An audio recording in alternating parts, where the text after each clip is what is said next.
सिंध काबीना ने सानह गुल प्लाजा पर वज़ीर आला मुराद अली शाह की सरबराही में सब कमेटी कायम कर दी। सूबाई वज़रा शर्जील नाम मेमन, नासिर हुसैन शाह, सईद गनी और ज़ियाउल हसन लंजार कमेटी में शामिल हैं।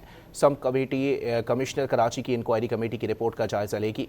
वज़ीर आला सिंध सब कमेटी की रिपोर्ट की रोशनी में मज़ीद कार्रवाई और लाहे अमल का फैसला करेंगे। वज़ीर आला सिंध ने कहा कि रिपोर्ट आने के बाद फौरी इक़दामात किए जाएंगे। सिंध काबीना इजलास में सानह गुल प्लाजा पर गहरे दुख का इजहार किया गया और मुआवजे की मंजूरी दे दी गई। शहदा के अहले खाना को 1-1 करोड़ रुपए दिए जाएंगे। मुतासरा दुकानदारों को 5-5 लाख रुपए किचन और यूटिलिटी अखराजात के लिए कमिश्नर के जरिए अदा किए जा रहे हैं।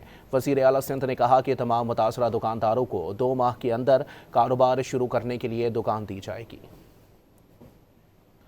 सिंध काबीना ने सानह गुल प्लाजा पर वज़ीर आला मुराद अली शाह की सरबराही में सब कमेटी कायम कर दी।